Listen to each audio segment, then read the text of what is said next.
Hey everybody, today we're going to be painting a seascape with oil paints on a wood panel, and I wanted to share the process from start to finish, giving as much detail as I can. So let's get into it. As you can see, I've painted a orangey background, and this is simply a raw sienna wash of paint, and this simply eliminates the white background. I usually go with a nice warm background or underpainting because it ensures that the paint on top is going to be as accurate as possible. The background of a seascape typically consists of a sky and distant horizon. To create a natural transition, a mix of blue and white is used, with a hint of violet to add atmospheric depth. Now this is a key part in painting any landscape, but in particular a seascape, as you want to avoid any warm colours in the background, so pushing your colours towards blue and violet hues will ensure a sense of depth. I do want to quickly say that all my materials that I am using in this video is in the description, and you can just go on there to find out exactly what I'm painting, and if I have missed anything, just let me know in a comment and I'll be happy to help.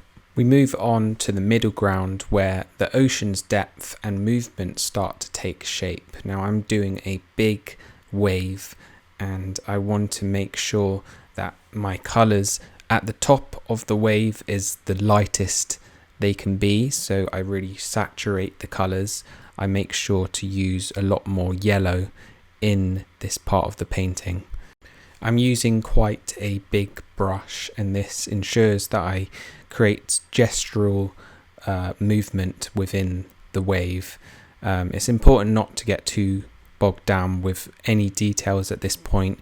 Shapes and colour is the main thing you want to be thinking about in this stage, so don't worry if anything seems wrong. You can always go over that in the next stages. As I work my way down the wave, colours start to turn into the bluer values. You will find at this point the wave actually comes together once you start adding those darker values, especially in the trough of the wave. The key to realistic waves is contrast. I like to think of it as darker tones beneath the crest enhance the illusion of depth, while bright highlights adds dimension. If you are an oil painter, you will know that muddying your colours can be very easy, and it is definitely prone in this part of the painting process to dull your colours, and I make sure to avoid this by applying colours that are darker with one brush and lighter with another. One thing that's so valuable with oil painting is that you can apply your paint over time with layers. I'm mostly focusing on, in this stage, not so much the colour choices, but rather the forms of the wave. I want to kind of get that movement in as quickly as possible. I'm not really worrying too much about the colour choices. I just want to get paint down on the panel to ensure that I have a good understanding of how the movement is taking place within the painting. I absolutely love painting the sea foam when it comes to waves. Now the sea foam is very interesting because it always looks white, but you realise quickly that within the shadows it pushes more towards violet, so making sure you add violet to your wave foam will ensure that there is a sense of depth. Now the next day I continued at this painting. A lot of it I did off camera, and you'll see I added in those rocks, and I continued to work on the sky, and I actually painted over most of it, which is okay. Like, it's okay to change your mind when you paint. Sometimes you have a very abstract idea at the start, and then you quickly learn that something's not working, and then you have to quickly figure out exactly what you want. So it's okay to change your mind And yeah, I've clearly done that here, and I feel like the clouds now look way better than before. Because I'm using Liquin as my painting medium, it ensures that the paint will be dry the next day, or at least touch dry, and this is perfect for someone like me who creates paintings pretty fast and they want to move and add layers as fast as possible. So adding Liquin to your paint, not too much. You want to be careful with how much you add to your paint.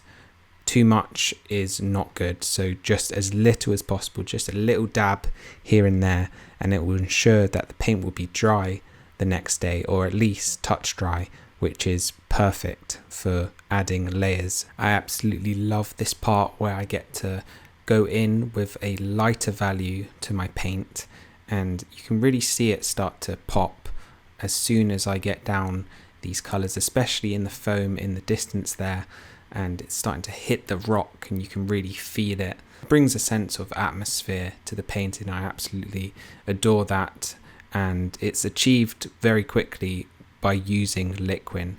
Now I know Liquin is deemed as a toxic medium, so you want to be very careful with how much you use here. I like to work in a well ventilated area. You don't want to close any doors, you want to keep every door open. Opening your window or even working outside is great for a medium like Liquin. You don't want to be in a closed off area, so keep that in mind when using mediums that are deemed toxic.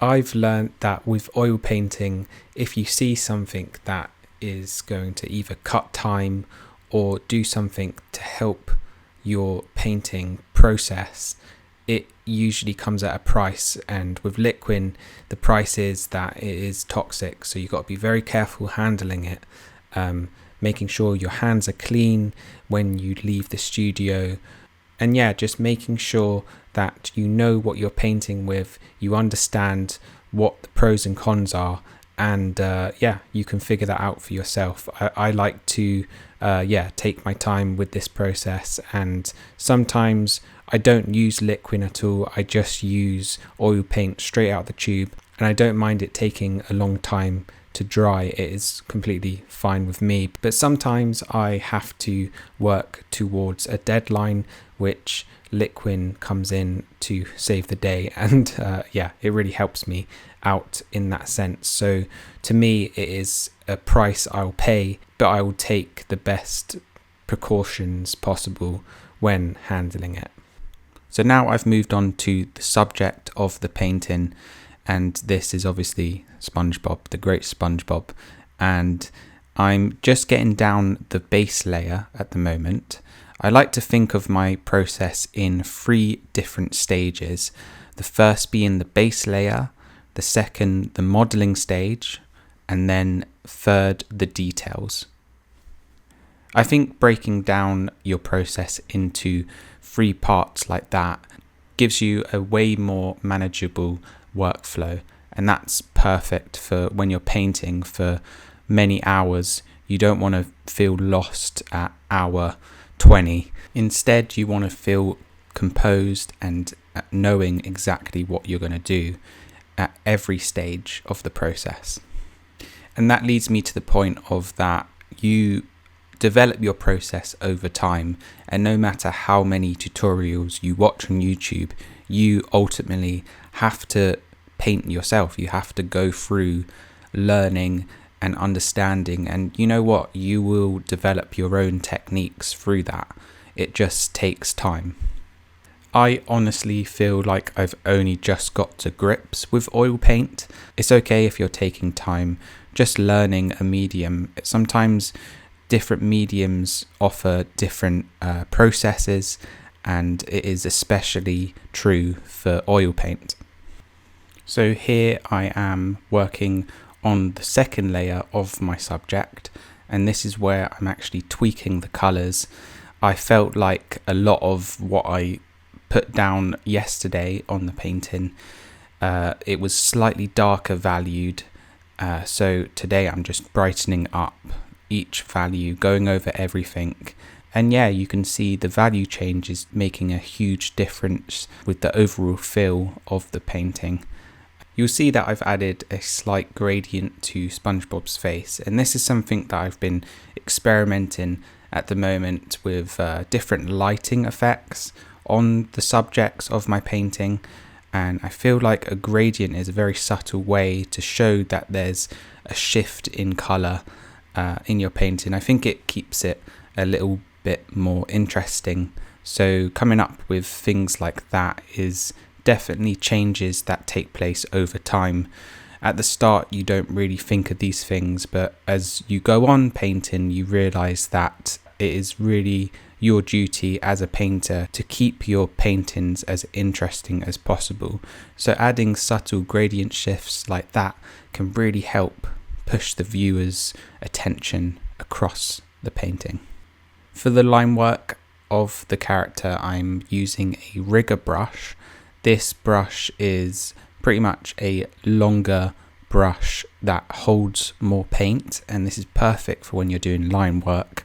It is my most asked question as an artist who creates paintings with characters.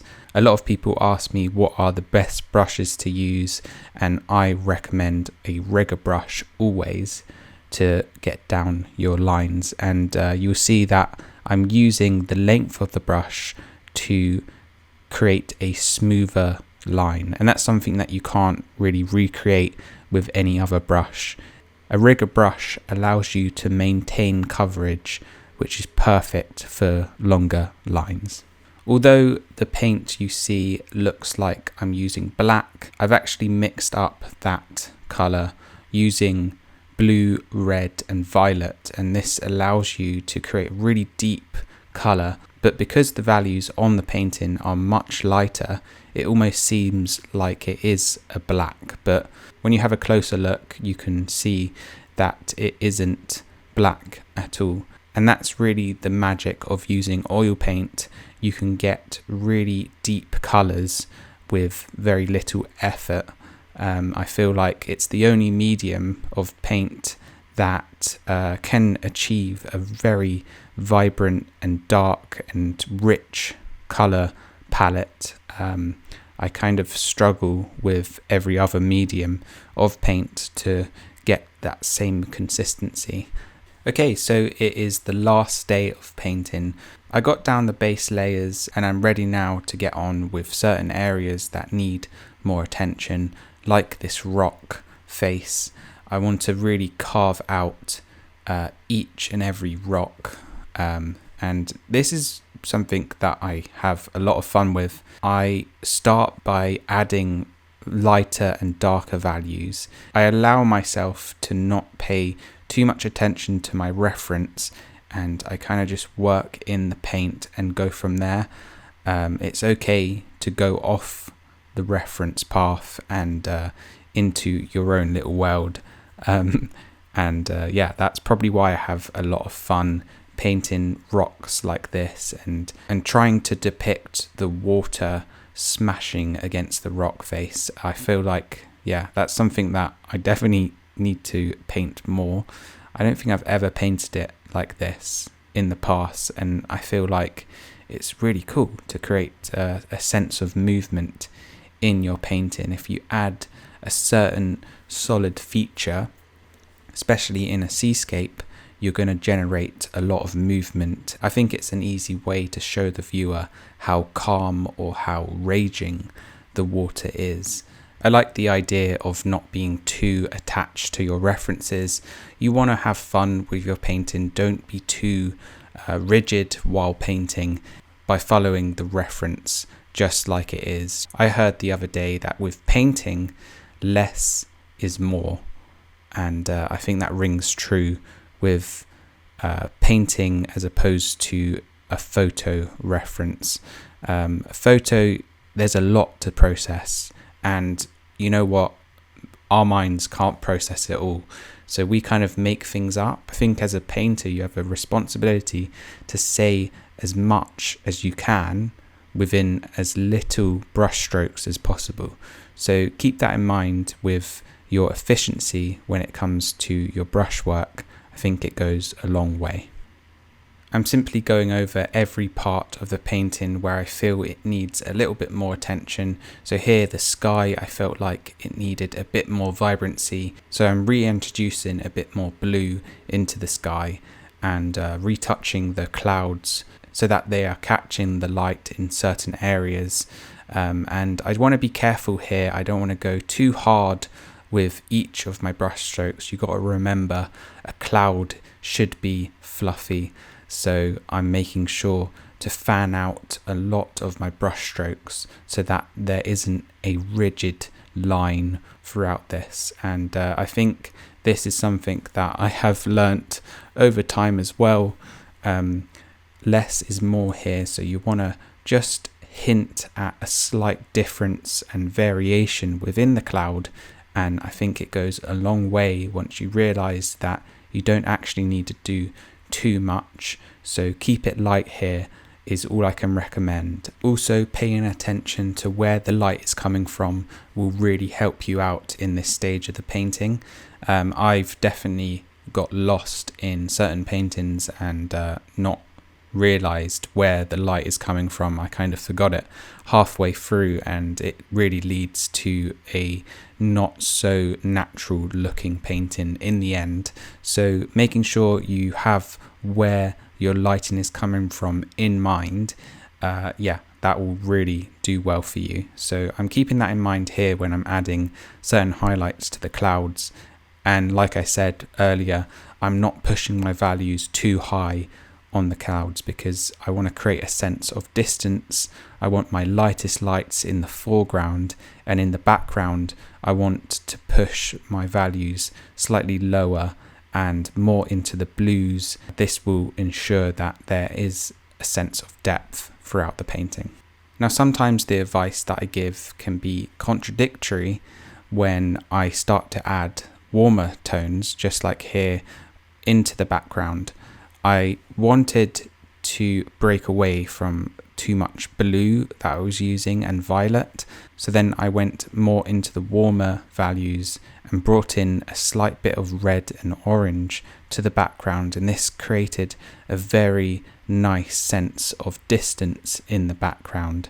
It could be from the sun, or it could be from a certain fire over the hill or something like that. I just wanted to add it in there to create a sense of narrative within the painting, and I can kind of leave that to the viewer to make their own decisions as to what is producing that light in the background. This is again leading back to the point of having fun with your painting, changing what you initially set out to do, and adding slight variations can go a long way. And yeah, I think it creates a much more interesting image at the end of the day.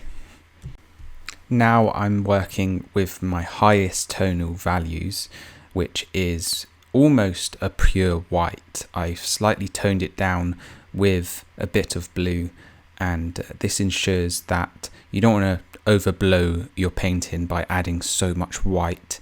Any white that you see in a natural environment often isn't pure white, so you've got to keep that in mind when you're painting. Slightly toning down your whites is a definite good thing to do. I've learnt that it can go a long way, and it almost seems like it is pure white on the painting, but because you haven't pushed your values too high at the start, you've created a sense of depth by preserving your tonal best until last. And that's what we're doing right here. We're just adding that almost pure white to the foam, and it's really bringing it alive. It really brings in a sense of movement and captivation to your painting. This is what I really love, and it's definitely the funnest time you will have in the painting process, where you know it's coming to an end and you're just adding those final details. I'm working with a small round brush, and this is perfect for adding those small details to the foam. As we work up the wave, I really want to nail down the sense of movement, and I want to emphasize that roar of the wave. So I do this by adding specks of white paint to the top of the wave, and then I use a secondary brush where I fan out the paint towards the right hand side. This is a simple effect to help generate that movement, and you can almost hear it as it's crashing down onto the surface of the water. I think that brings a sense of realism to the wave, and yeah, you can definitely see it from afar, and I love how it's turning out right now. It's really coming together, and I'm just going over certain things to really involve SpongeBob into the painting. I don't want to make him look like he's not actually there. I want to involve him in the wave, so I'm adding in certain parts of the foam and water. So I'm making sure to transition the character smoothly and naturally while adding these final touches. Making sure that in these final stages you're taking a step back to view your painting from afar. I've always been told that taking a step back to see your work from afar can really help show off what is working and what isn't. So doing that throughout the final part of the process can really go a long way. And once you have a good reading from afar, you definitely know your painting is complete. And there you go, guys. That is the final painting. I'm really happy with the outcome, and I'm excited that this painting is going to be at Arch Enemy Arts Gallery this summer. So if you are interested in the original, it will be found there. You can email them or email me for any further inquiries. Thank you so much for watching. I really appreciate if you have watched this long. I know I've been rambling on for about 20 minutes now. It's definitely my longest video I have created in a good while. So I hope it helps you with your painting process. And of course, if you have any questions, let me know below. But yeah, I'll see you in the next one. Thank you.